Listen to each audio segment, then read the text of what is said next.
नमस्कार दोस्तों आज हम महर्षि वाल्मीकि के जीवन के बारे में जानकारी लेंगे।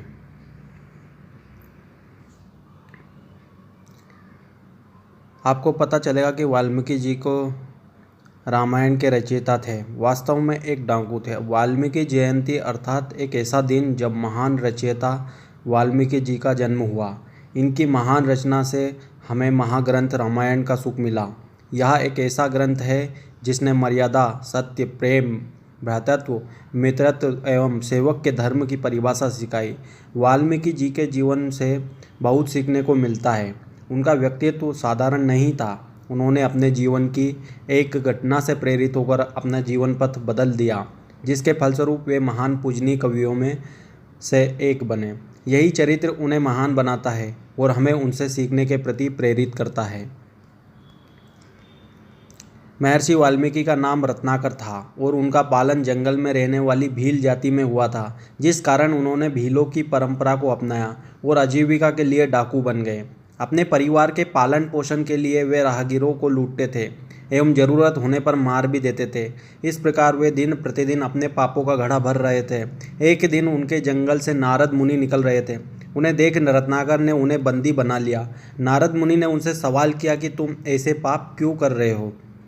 रत्नाकर ने जवाब दिया, अपने एवं परिवार के जीवन व्यापन के लिए। तब नारद मुनि ने पूछा, जिस परिवार के लिए तुम ये पाप कर रहे हो, क्या वह परिवार तुम्हारे पापों के फल का भी वहन करेगा। इस पर रत्नाकर ने जोश के साथ कहा, हाँ बिल्कुल करेगा। मेरा परिवार सदैव मेरे साथ खड़ा रहेगा। नारद मुनि ने कहा, एक बार उनसे पूछ लो, अगर वे हाँ कहेंगे तो मैं तुम्हारे अपने सारा धन दे दूंगा। रत्नाकर ने अपने सभी परिवारजनों एवं मित्रजनों से पूछा, लेकिन किसी ने भी इस बात की हामी नहीं भरी। इस बात का रत्नाकर पर गहरा आघात पहुंचा और उन्होंने दुराचारी के उस मार्ग को छोड़ तप का मार्ग चुना एवं कई वर्षों तक ध्यान एवं तपस्या की, जिसके फलस्वरूप उन्हें महर्षि वाल्मीकि नाम एवं ज्ञान की प्राप्ति हुई और उन्होंने संस्कृत भाषा में रामायण महाग्रंथ की रचना की। इस प्रकार जीवन की एक घटना से डाकू रत्नाकर एक महान रचयिता वाल्मीकि बने। वाल्मीकि एक डाकू थे और भील जाति में उनका पालन पोषण हुआ, लेकिन वे भील जाति के नहीं थे। वास्तव में वाल्मीकि जी प्रचेता के पुत्र थे। पुराणों के अनुसार प्रचेता ब्रह्मा जी के पुत्र थे। बचपन में एक भीलनी ने वाल्मीकि को चुरा लिया था, जिस कारण उनका पालन पोषण भील समाज में हुआ और वे डाकू बने। उनको कैसे रामायण के लिखने की प्रेरणा मिली। जब रत्नाकर को अपने पापों का आभास हुआ, तब उन्होंने इस जीवन को त्याग कर नया पथ अपनाना, लेकिन इस नए पथ के बारे में उनको कोई ज्ञान नहीं था। नारद जी से ही उन्हें मार्ग पूछा। तब नारद जी ने उन्हें राम नाम जप करने की सलाह दी।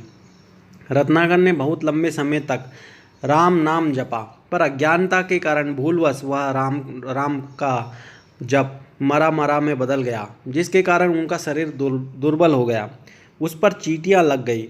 शायद यही उनके पापों का भोग था। इसी कारण इनका नाम वाल्मीकि पड़ा। पर कठिन साधना से उन्होंने ब्रह्मदेव को प्रसन्न किया, जिसके फलस्वरूप ब्रह्मदेव ने इन्हें ज्ञान दिया और रामायण लिखने का सामर्थ्य दिया, जिसके बाद वाल्मीकि महर्षि ने रामायण को रचा। इन्हें रामायण का पूर्व ज्ञान था। वाल्मीकि जी ने सबसे पहले श्लोक की रचना कैसे की। एक बार तपस्या के लिए गंगा नदी के तट पर गए। वहीं पास में पक्षी नर नारी का जोड़ा प्रेम में था। उसी वक्त एक शिकारी ने तीर मारकर नर पक्षी की हत्या कर दी। उस दृश्य को देख इनके मुख से स्वतः ही श्लोक निकल पड़ा, जो इस प्रकार था, माम निषादम प्रतिष्ठादम त्वमम शाश्वती समाहा यत्क्रोच मिथुनादेकम अवधिनम कामोहितम। अर्थात जिस दुष्ट ने भी यह घृणित कार्य किया है, उसे जीवन में कभी सुख नहीं मिलेगा। उस दुष्ट ने प्रेम में लिप्त पक्षी का वध किया। इसके बाद महाकवि ने रामायण की रचना की। वाल्मीकि महाकवि ने संस्कृत में महाकाव्य रामायण की रचना की थी, जिसकी प्रेरणा उन्हें ब्रह्मा जी ने दी थी। रामायण में भगवान विष्णु के अवतार रामचंद्र जी के चरित्र का विवरण दिया। इसमें 23,000 श्लोक लिखे गए हैं। इनकी अंतिम 7 किताबों में वाल्मीकि महर्षि के जीवन का विवरण है। वाल्मीकि महर्षि ने राम के चरित्र का चित्रण किया। उन्होंने माता सीता को अपने आश्रम में रख उन्हें रक्षा दी। बाद में राम एवं सीता के पुत्र लव कुश को ज्ञान दिया। वाल्मीकि जी का जन्म आश्विन मास की पूर्णिमा को हुआ था। इसी दिन को हिंदू धर्म कैलेंडर में वाल्मीकि जयंती कहा जाता है। इस वर्ष वाल्मीकि जयंती 31 अक्टूबर को मनाई जाएगी। वाल्मीकि जी आदि कवि थे। इन्हें श्लोक का जन्मदाता माना जाता है। इन्होंने ही संस्कृत के प्रथम श्लोक को लिखा था। इस जयंती को प्रकट दिवस के रूप में माना जाता है। भारत देश में वाल्मीकि जयंती मनाई जाती है, खासतौर पर उत्तर भारत में। कई प्रकार के धार्मिक आयोजन किए जाते हैं। शोभा यात्रा निकाली जाती है, मिष्ठान फल पकवान वितरित किए जाते हैं, कई जगहों पर भंडारे किए जाते हैं। वाल्मीकि के जीवन का ज्ञान सभी को दिया जाता था ताकि उससे प्रेरणा लेकर मनुष्य पूरे कर्म छोड़ सत्कर्म में मन लगाए। वाल्मीकि जयंती का महत्व हिंदू धर्म में अधिक माना जाता है। उनके जीवन में सभी को सीख मिलती है। धन्यवाद दोस्तों, आज आपने महर्षि वाल्मीकि जी के जीवन को